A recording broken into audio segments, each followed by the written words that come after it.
The CryptoQ Media channel appreciates your continued support. Hold on to your XRP, because this is completely ridiculous. An update on the SEC's efforts to target Ripple and other companies like Debtbox and Library is just one of several recent big events in this space. The SEC was reportedly looking at a theory that included a consensus on Ethereum 2.0 and others, and we heard about it. We will also examine and debate the new and important information that has been received about this in due course. But I'd rather spend most of my time describing the domino effect that this has. What does this imply for XRP? Is the level of corruption in this area still high? Accordingly, the sale of Ethereum will not be accused by the SEC of being a security transaction. By requesting confirmation from the SEC in a letter dated June 7, we hope that the agency would end its inquiry of Ethereum 2.0 and affirm that the ETF certifications on May 8 were based on ETH being a commodity. Just a friendly reminder that we were told by SEC Chair Harry Gensler that the ETFs should be fully approved by September. That they did send in the letter is, in my view, a blessing. The result of the theorem, however, is readily available to us. This warrants serious investigation. But this won't make things better for the many people who have lost out because to the SEC's unlawful and draconian crypto enforcement policies, including blockchain developers, tech suppliers, and industry players.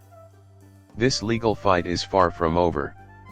The provision of user interface software is another area that requires a regulation. MetaMask swaps and staking are not forbidden by securities legislation.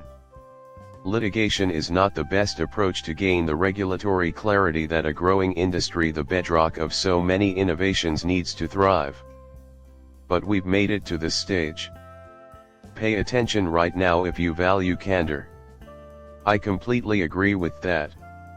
From my point of view, this is great. I think it's good for the industry overall. So, who among us would think this is wrong? This is sad news for Ripple and the XRP network.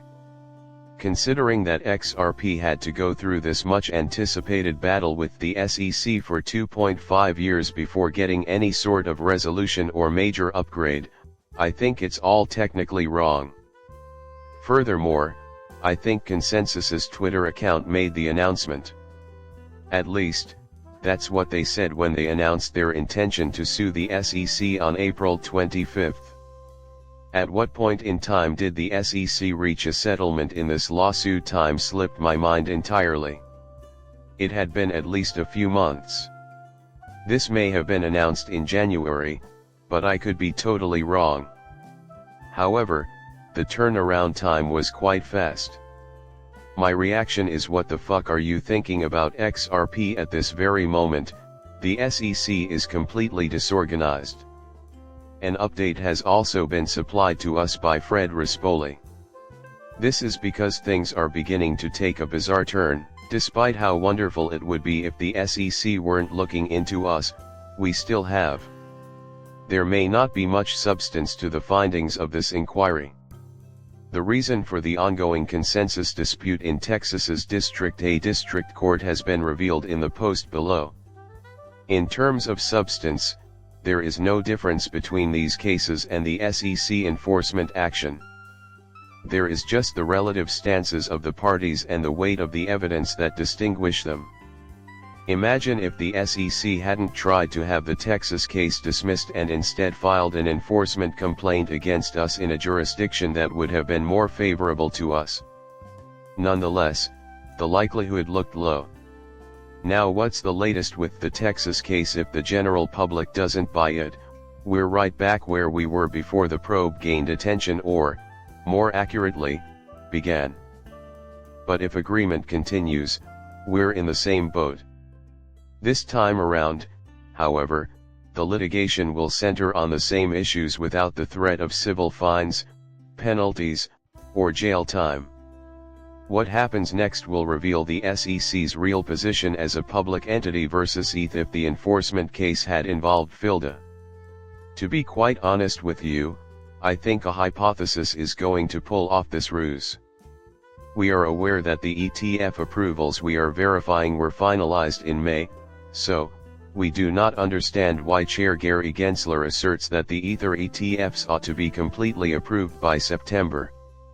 The topic of whether Ethereum is considered a commodity is being addressed even in these ETF debates. The concept that life is a commodity is central to their ideology. Regardless, the entire SEC argument would be rendered moot if the Ether ETFs were allowed. So, even though maybe it's going to get thrown out is a possibility, I still think a lot of this will stick around. In my opinion, it's just a wash. I find that to be a completely ridiculous argument. In my opinion, it is worthless because the SEC will just ignore it. Beyond this, though, there's the issue of the SEC lawyers' persistent and convincing arguments about the safety of digital assets and ecosystems throughout the Coinbase hearing. Having changed their minds, they now acknowledge that the collection of digital assets and an ecosystem is not a security. What then? Not at all. Reproduce it? Shame fills me with regret. And that, my friend, is the meat and potatoes of the issue. This is the problem, my friend. We are not concerned in Ethereum versus Ripple. The distinctions between consensus and Ripple are irrelevant to me. I am not interested in that at all.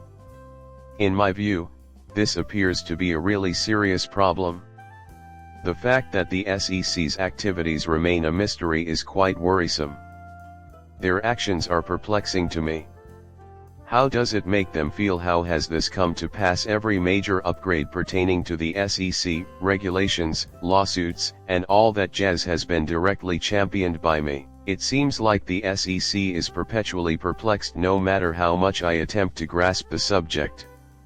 If that's the case, it seems like they're taking a stand against cryptocurrency, which is something I don't buy with. Gary Gensler spoke his mind on crypto long before he even stepped foot in the SEC, behaving as though he had done a total U-turn. He is now an SEC member. We are also cognizant of the fact that this is true. Now explain what's going on. On the other hand, XRP appears to be dealing with yet another issue right now. Case involving BRICS is heard in California court. The case involving Ripple Securities has been sent to trial in the New York equivalent, which is likely to go back to trial. Down here, we might see the trial of a civil lawsuit that involves securities claims against Ripple CEO Brad Garlin, which is set to take place in California. Several other claims were also denied by the court. The primary point here is that the plaintiff claims Garlinghouse violated California securities laws in 2017 by selling XRP worth millions on several cryptocurrency exchanges under the false pretense of being massively long XRP. The fact that Vitalik was also making a killing off of Ethereum sales is what really cracks me up. He even went to the far of saying that during the height of the 2017 to 2018 bull run. Now explain what's going on. Somehow, Ethereum is always approved but XRP is perpetually rejected.